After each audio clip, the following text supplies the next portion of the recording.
Então, Pato, o palco é seu. Vem cá, rapaz. Muito obrigado. Eu vou ficar aqui sentadinho, porque os meus amigos já estão aí acomodados confortavelmente. E aqui não tem melisquência. Muito obrigado, Simone. Pessoal, muito boa noite. Obrigado pela presença de vocês. Então é o seguinte, a gente trouxe aqui, pela primeira vez, acho que isso inclusive está sendo um marco para a gente aqui, os comunicadores de realidade virtual, que são as pessoas que criam conteúdo para gerar interesse do consumidor final, que, querendo ou não, é 98% do consumidor. Esse funciona.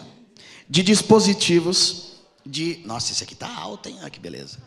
De dispositivos de realidade virtual. A gente pode falar realidade estendida, realidade mista, tem, né, a gente sabe que a sigla engloba aí muitas modalidades, né, de realidades estendidas, mas aqui a gente está para falar especificamente de realidade virtual, que foi o que até agora dominou o mercado e que realmente os gamers, eles são mais de 95% do mercado, que é o pessoal que compra para entretenimento, para se divertir. Pessoas que até, tanto os gamers, que já são tradicionais do meio, como pessoas que nunca jogaram games na vida e que entraram nos games devido à realidade virtual. Então eu conheço muitas pessoas que nunca jogaram um jogo, não, nunca gostei de videogame, nunca gostei de joguinho, e quando descobriu a realidade virtual, começou a jogar. E a gente enfrenta muitas dificuldades. Primeiro porque esse equipamento, ele não é distribuído no Brasil, né? A gente já teve aí uma tentativa de uma entrada da Vive, que não foi muito bem sucedida, no momento em que ainda precisava de um PC da NASA e de um óculos que ia custar aí por volta de $800. Então a gente teve o surgimento do Oculus Quest, e o Oculus Quest acabou fazendo com que mais pessoas tivessem acesso, porque não precisavam pagar R$10 mil numa máquina. Então, comprando aquele óculos ali em torno de R$2.500, R$3.000, a pessoa já conseguia ter acesso a todo um universo de realidades virtuais. Então, esses daqui são THS do canal Iniciativa VR, Bruno Hatak, do canal Bruno Hatak, Renato Pena, o Peninha, do 2RM Games, 2RM Games. Nós temos aqui Lucors, do Elite VR, e PSV Rafa, um dos dinossauros da comunicação da realidade virtual no Brasil. Então, na verdade, a gente vê canais gringos aí com milhares de seguidores, né? Alguns, quiçá, milhões. E os nossos canais, como a gente está falando de uma tecnologia em que nós somos early adopters, a gente vem batalhando lá desde 2017, 2018 para disseminar essa cultura, para gerar o interesse, para consumir aquilo que os estúdios, tanto gringos como brasileiros, produzem, como é o caso da Árvore aí, que faz títulos formidáveis. Então eu gostaria de passar aí para o nosso pessoal, para eles falarem a respeito da jornada rapidamente, aí, porque a gente não tem muito tempo, então a gente vai ter que ser bem sucinto, né? Mas para falar quais são os maiores desafios que vocês acreditam e possíveis soluções para que a gente consiga disseminar melhor a adoção da realidade virtual pelos consumidores finais, que majoritariamente são formados de gamers, melhor dizendo. Enquanto isso, se puder soltar aí o vídeo do Yuki, se puder soltar aí, meu amigo, que é o trailer que a gente produziu lá no estúdio da VR Esportes Brasil, e eu passo a palavra aí para o meu amigo THS. Pode ir falando, viu, THS?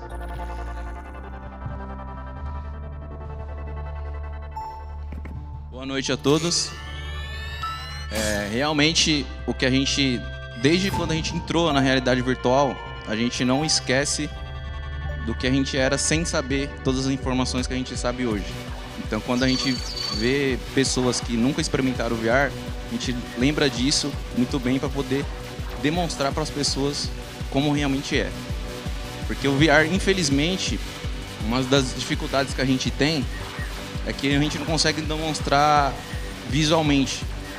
A maioria das pessoas não consegue realmente entender. E a gente entende isso porque a gente também era assim. E um dos desafios da gente é justamente isso. Muito importante você experimentar, porque é na prática que você vai conseguir ter toda aquela dimensão ali, aquela visão periférica da realidade virtual. E justamente o Pato e a gente vem fazendo um bom trabalho nessa questão quando a gente traz a realidade mista, né? Que a gente apresenta ali visualmente de uma forma não tão a forma convencional flat, mas você consegue visualizar o personagem, a pessoa, o que ela tá vendo ali dentro do jogo ou da aplicação. Então isso melhorou muito pra gente. E o principal é que a gente realmente está jogando. Então a gente vê todas as dificuldades que a pessoa que acabou de chegar na realidade virtual, a gente também tem e sabe aonde vai atacar. Isso é uma coisa muito importante que a gente leva com a gente, né? Na hora de jogar, experimentar alguma coisa nova.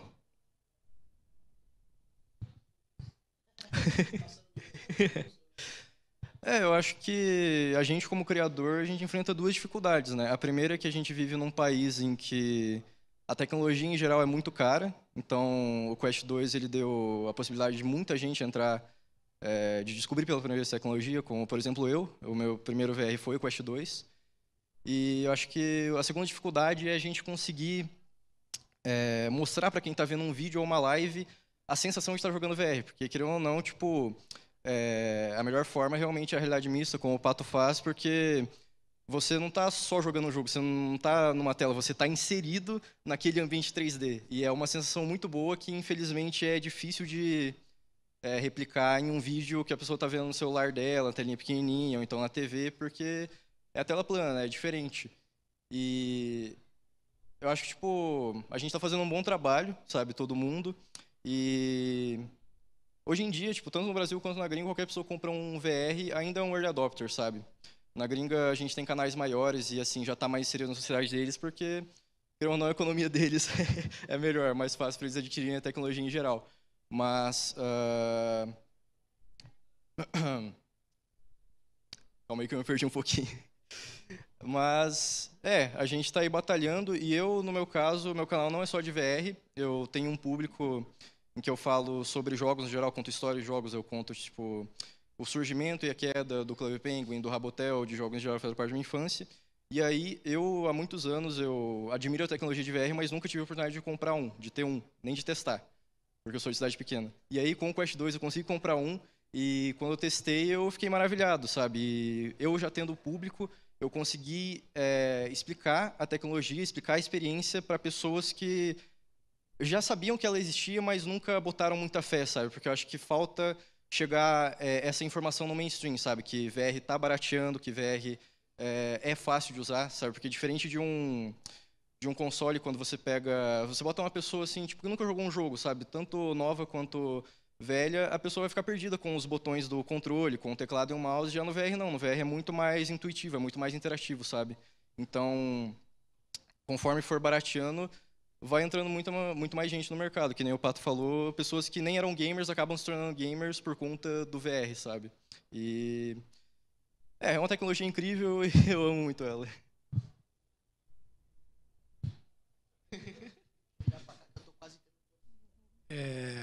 Meu nome é Pena, né? Renato Pena. A grande dificuldade que eu vejo hoje em dia é a questão do...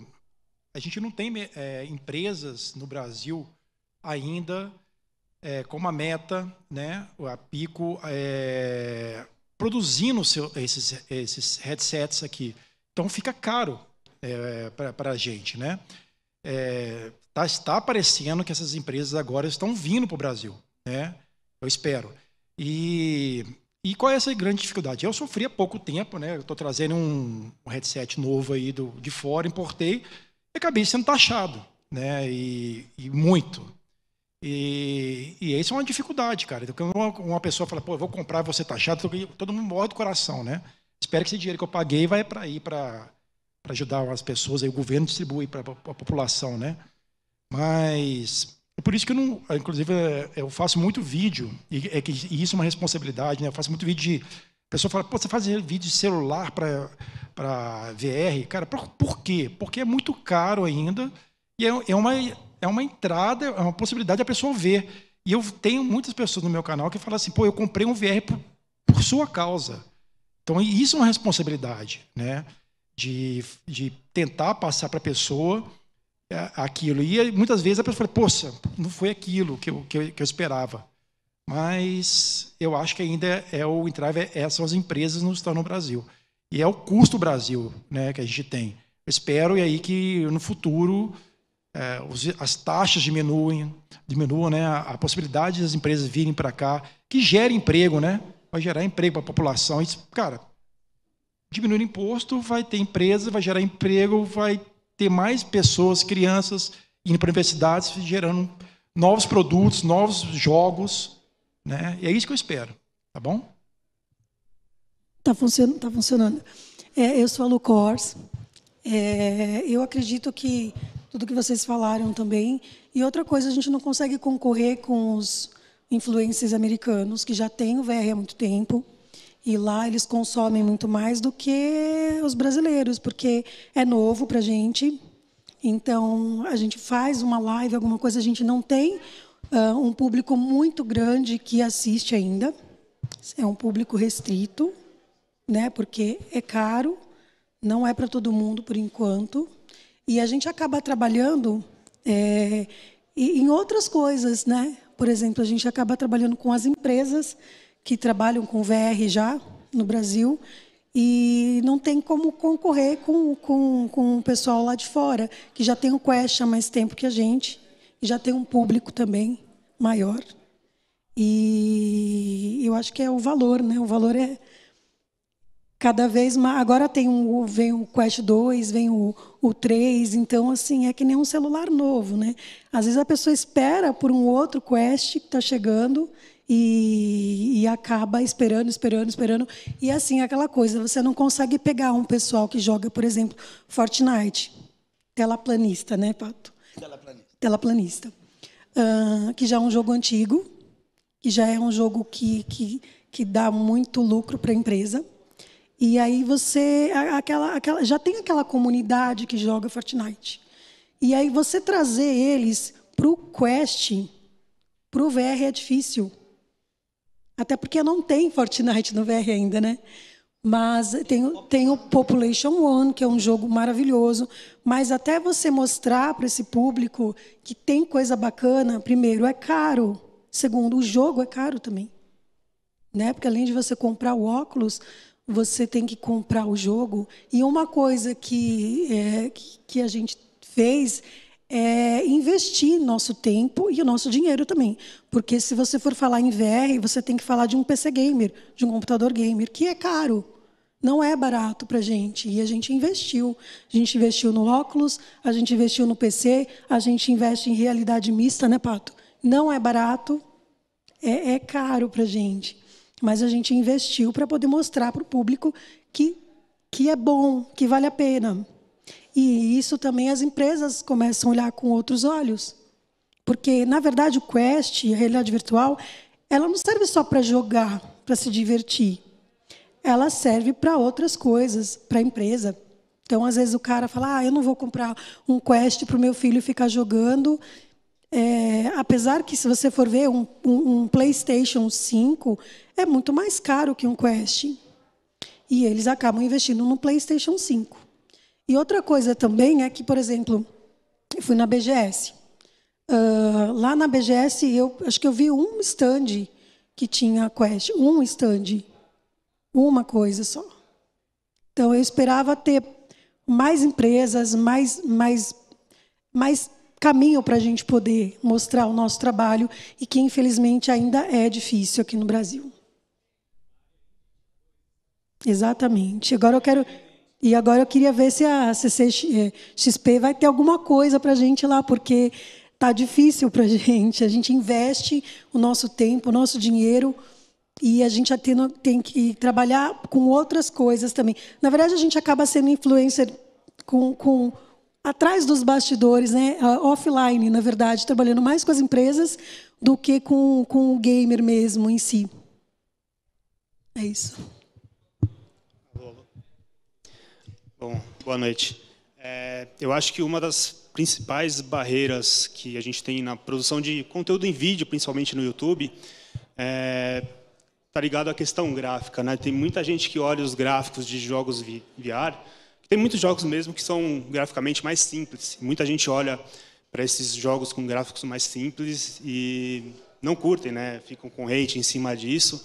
E não necessariamente um jogo de VR ele necessita apenas de gráficos para ser imersivo, né? E é muito difícil a gente transmitir essa mensagem em vídeo. O ideal seria que todas as pessoas testassem, né, um jogo em realidade virtual para entender essa questão.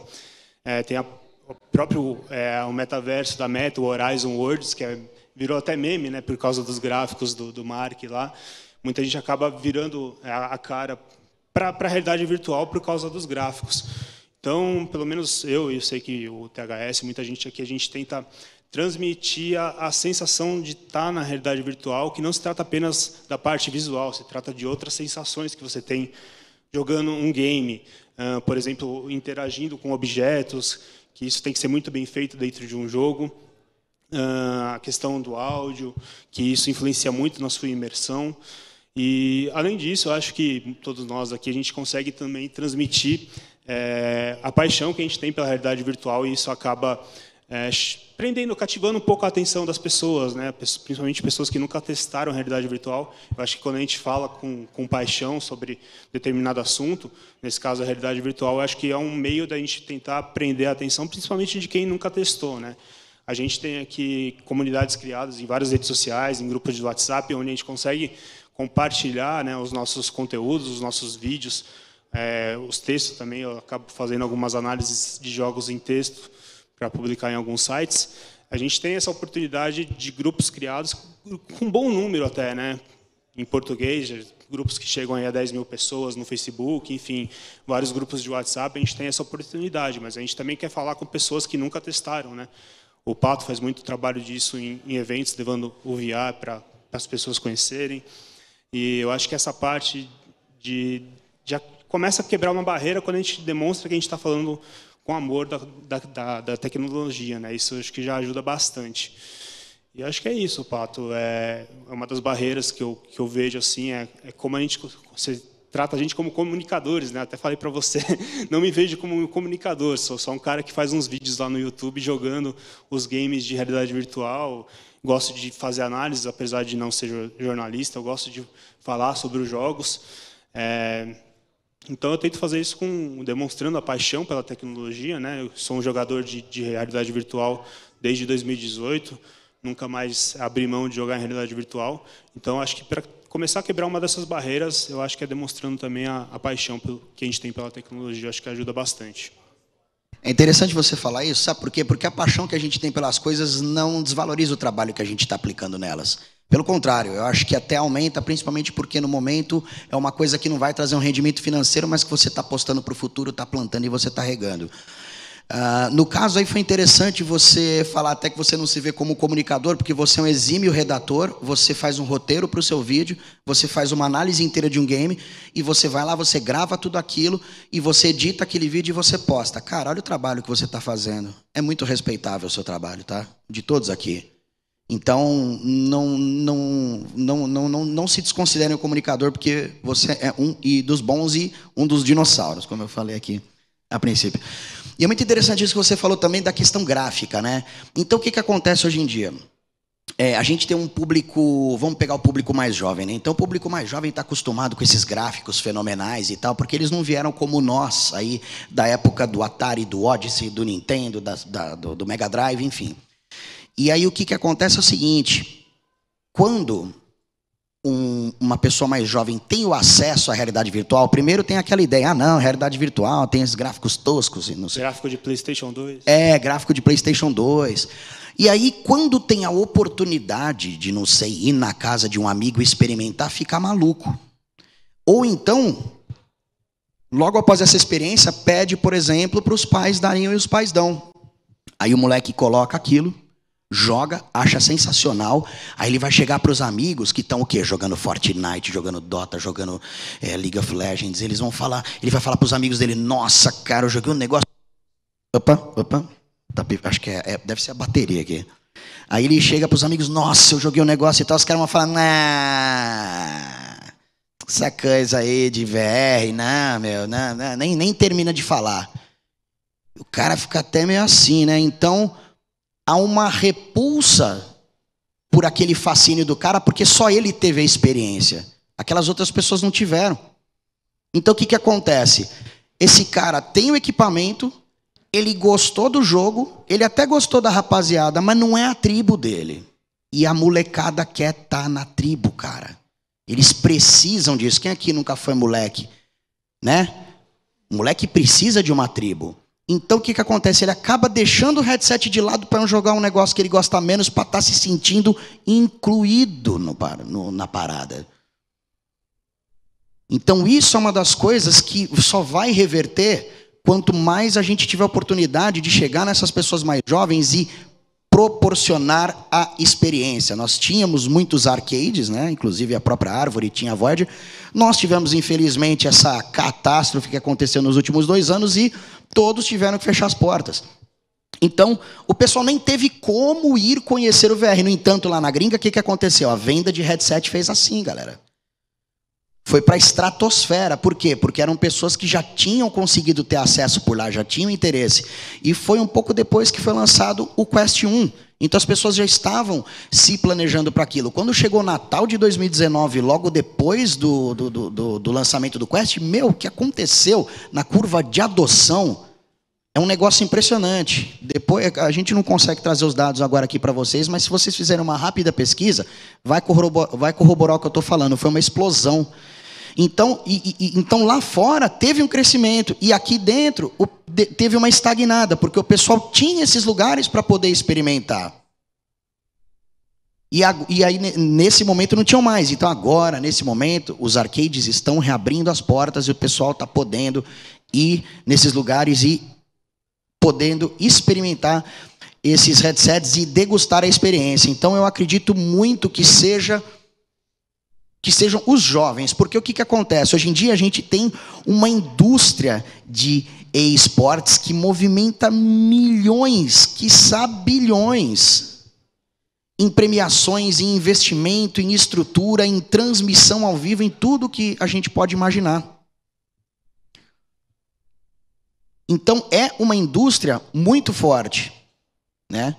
E que aqui, mesmo no Brasil, está tendo investimento nesse setor. Só que, na parte de VR, a gente está tendo ainda que evangelizar, pegar e criar early adopters. Porque no momento em que essa molecada tiver com a parada na mão, quem que joga torneio de esportes? Não é um quarentão, não é um cara com 30 e poucos anos. Diferente de mim, né? Porque eu tenho 41 e eu jogo torneio, né? Mas sou uma peça rara, vamos dizer assim. Uma figura rara. Então, são os jovens, cara. Então, são os jovens que movimentam a indústria dos esportes. É essa galera que tem que ter o acesso. Então, eu acredito que por mais que a gente se esforce aqui, chega um determinado momento que a gente não consegue romper uma determinada barreira que é colocada pela própria resistência dos próprios jovens que falam, não, isso aí é muito chato. E aí o cara que tem fala, pô, não, cara, é legal, mas beleza, deixa eu deixar de lado aqui para eu jogar com vocês, senão eu vou ficar sozinho. Né? Então, trazer isso para os jovens, né, é algo que vai impactar muito na indústria. Né? E até porque o pai vai comprar para o filho, e aí o próprio pai vai falar, pô, deixa eu ver isso aqui, que é o caso do nosso amigo Carlos Henrique, o pai do Borrachudo, que ele comprou para o filho dele, e o filho dele resolveu, o filho dele jogando, ele tem 50 anos. Aí ele falou, deixa eu ver como é que é esse negócio aqui, colocou ele no Pavlov, que é tipo o CS do VR. O cara tem 50 anos, e ele joga Pavlov em realidade virtual todo santo dia com a rapaziada. Então o pai do moleque joga mais que o moleque, porque a tribo do moleque não está jogando e o moleque deixou o negócio de lado. Acho que é difícil a gente chegar nesse raciocínio, né? Mas como eu conheci esses moleques que chegaram, depois eu fui puxar um papo. Pô, qual que é? E todos eles relataram a mesma coisa. Ah, não, porque, pô, rapaziada e tal, o cara nem entende o que é. Então, hoje em dia, para você ter o acesso, como o mundo de arcade fechou, está reabrindo agora, normalmente você tem que ir na casa de um camarada seu que tenha, para você experimentar. Né? Você pode soltar para mim o vídeo aí em cima, por favor? É o do making off, por gentileza, meu amigo. Então, uma das coisas que eu faço, junto com meus colegas aqui, são essas produções em realidade mista. Ah, acho que aí tá ele entrou em 4K, ele tá estourando na tela aí, né? Ah, agora acho que foi. Então, aí vocês estão vendo a produção que precisa ser feita para você tentar explicar para a pessoa e traduzir qual que é a experiência da realidade virtual. Então a gente coloca a pessoa dentro do jogo, e para isso você precisa daquele cubo verde que eu chamo de MetaCube, e a gente consegue colocar a pessoa no centro de ação, e com uma câmera móvel a gente consegue fazer um evento nesse formato, em que as pessoas vão poder participar daquela experiência, e não simplesmente passar ali na frente e fazer um videozinho. Não, ela está jogando, ela está interagindo com objetos, ela está criando uma história ali dentro, e tudo isso está sendo registrado por uma câmera em terceira pessoa que está mostrando em todos os telões do evento.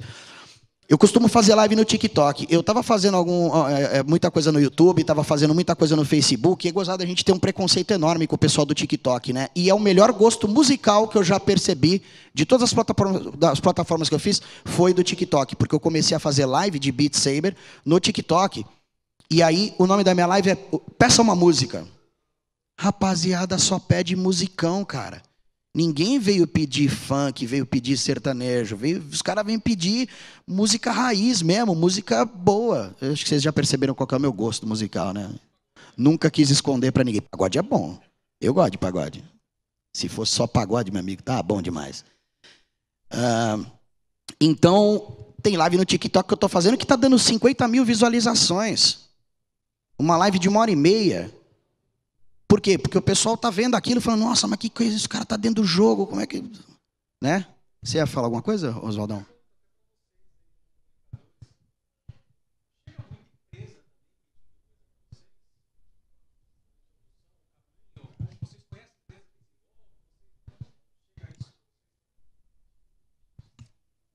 Sim, chega. Na verdade, para criar mundos, né? Por exemplo, clínicas... empresas de RH também, então eles estão descobrindo agora a realidade virtual, então chegam para a gente pedindo ajuda.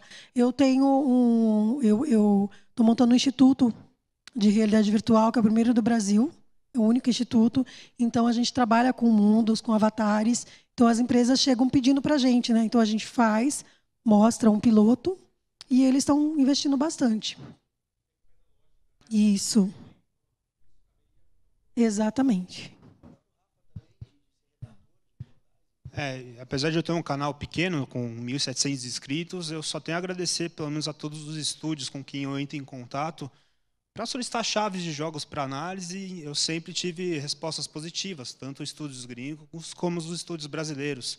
Já pude também ter oportunidade de testar alguns jogos antes do lançamento. Então, no caso dos estúdios, eles acabam nos procurando para essa questão, né? Para a gente poder falar sobre os jogos que eles estão lançando. Nesse quesito aí é bem bacana, eles sempre nos procuram, sim. E é por isso que é importante as comunidades, né, Pato? As comunidades de realidade virtual, a galera unindo, eu acho isso fantástico. E principalmente quando o Pato faz campeonato. Campeonato, ele dá um up para o pessoal do VR. Então, assim, a galera vai e joga, né? Isso que é bacana. Isso graças ao Pato. E eu participo de outras comunidades, mais de liga de corrida mesmo, que eu comecei a participar. E é legal, gente, quando um cara chega lá e fala assim, nossa, eu vi essa semana, botei um óculos virtual na cabeça, cara, que coisa maravilhosa. Né? Então, talvez a pessoa mostre que a pessoa nunca teve oportunidade antes de ter botado um óculos virtual, talvez pela questão do preço. Né? Aí ele foi na casa de um amigo, botou lá e falou, cara, não quero... Cara, como é que eu compro isso? Aí a gente vai lá e dá um toquezinho. Isso é muito legal, cara. Tá? Quer dizer, se a gente conseguisse mesmo ter mais fomento do governo para diminuir esse preço, ter mais espaço para esses óculos estarem aqui na população, a gente teria outras pessoas. Só ia falar uma coisinha. Uma das coisas que eu acho extremamente importante para quem vai utilizar o óculos pela primeira vez, Todo mundo aqui sabe que muitas pessoas acabam passando mal. Tem a tal cinetose, né, Pato? Então, eu acho extremamente importante quando você vai colocar o VR para uma pessoa, você saber o que você vai mostrar para aquela pessoa, porque é uma experiência que pode ser boa e você pode também deixar a pessoa muito mal. E a pessoa não vai querer voltar para o VR. Né? Vai colocar uma pessoa numa montanha-russa, por exemplo. Você vai queimar o filme do VR, a pessoa vai passar mal e nunca mais vai querer ver. Então, isso daí, mesmo as empresas e mesmo os jogadores, né, a gente tem que saber como que a gente vai direcionar isso. E isso a gente já sabe. Mas a gente vê, por exemplo, em shopping. Aí você vai lá no shopping, tem aquelas cabines, né? E a galera, todo mundo lá fazendo fila. E aí eu já presenciei, eu já fui ver. E aí eu vejo a galera saindo, passando mal, falando, nunca mais eu quero ver isso na minha vida. Tá? De vez de você estar ajudando, você está atrapalhando, né? Eu, pelo menos, penso assim.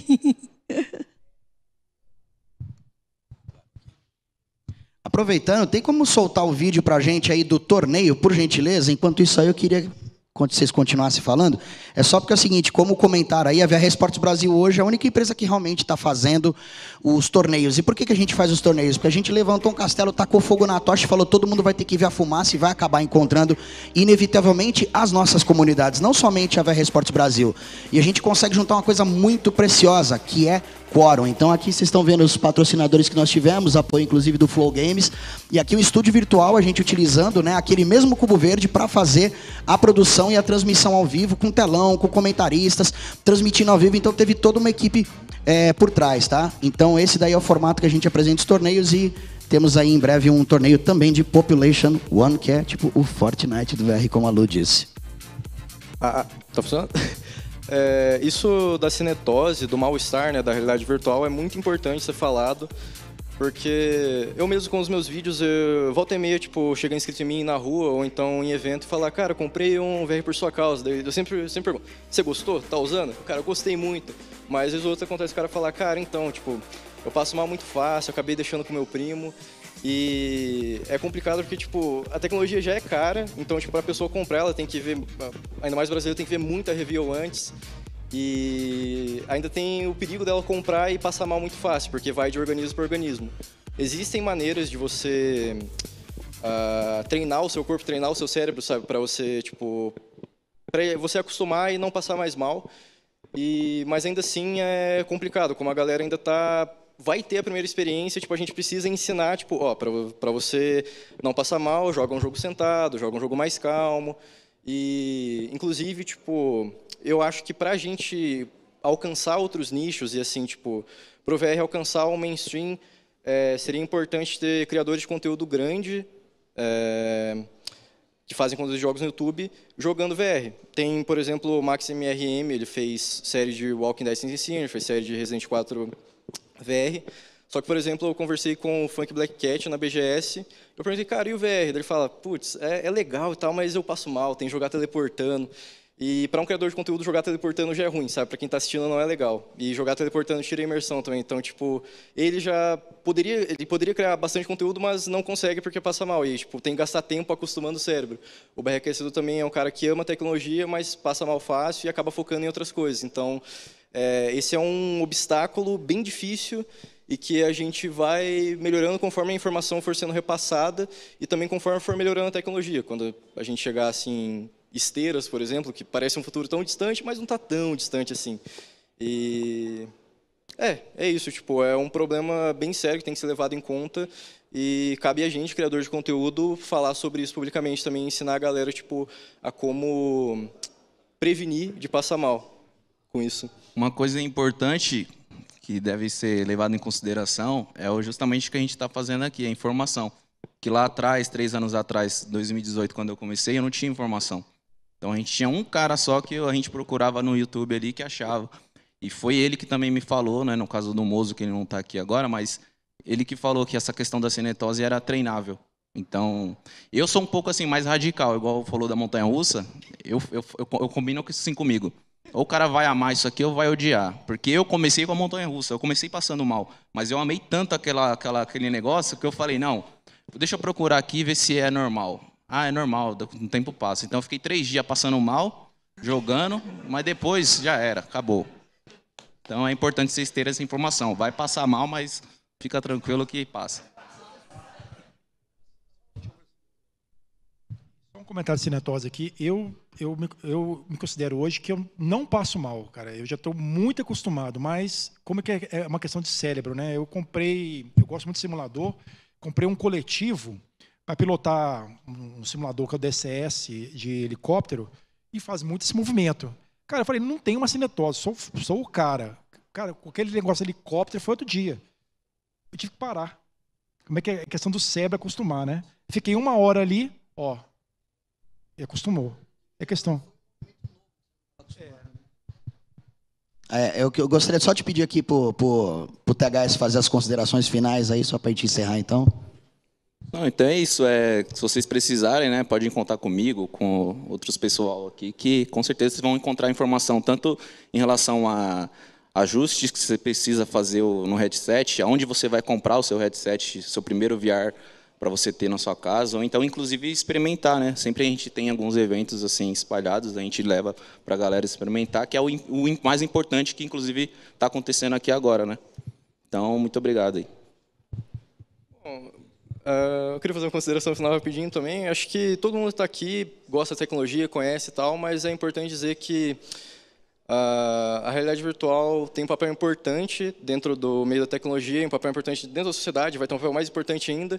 Ela é o futuro e isso daqui que está acontecendo agora e que vocês estão acompanhando, por mais que vocês podem ter gostado mais ou menos de uma palestra ou outra, ainda assim, isso daqui é a história da tecnologia acontecendo e vocês, todos que estão acompanhando, fazem parte disso. E tenham isso na cabeça. E assim que puderem, tipo, vai em um arcade, teste VR, que você com certeza vai encontrar uma experiência que você gosta.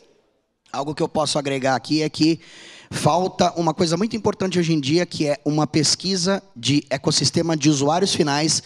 E como nós aqui fazemos a gestão de todas as comunidades brasileiras de VR, nos nossos grupos de WhatsApp, nos nossos grupos de Discord, nos grupos do Facebook, que deve somar aí umas 25 mil pessoas, a gente se coloca à disposição para dar toda a assessoria para vocês em tudo que precisar, caso alguém se anime a fazer, que eu acho que é muito importante, principalmente para os estúdios que desenvolvem, que são aí, prestam serviço B2C.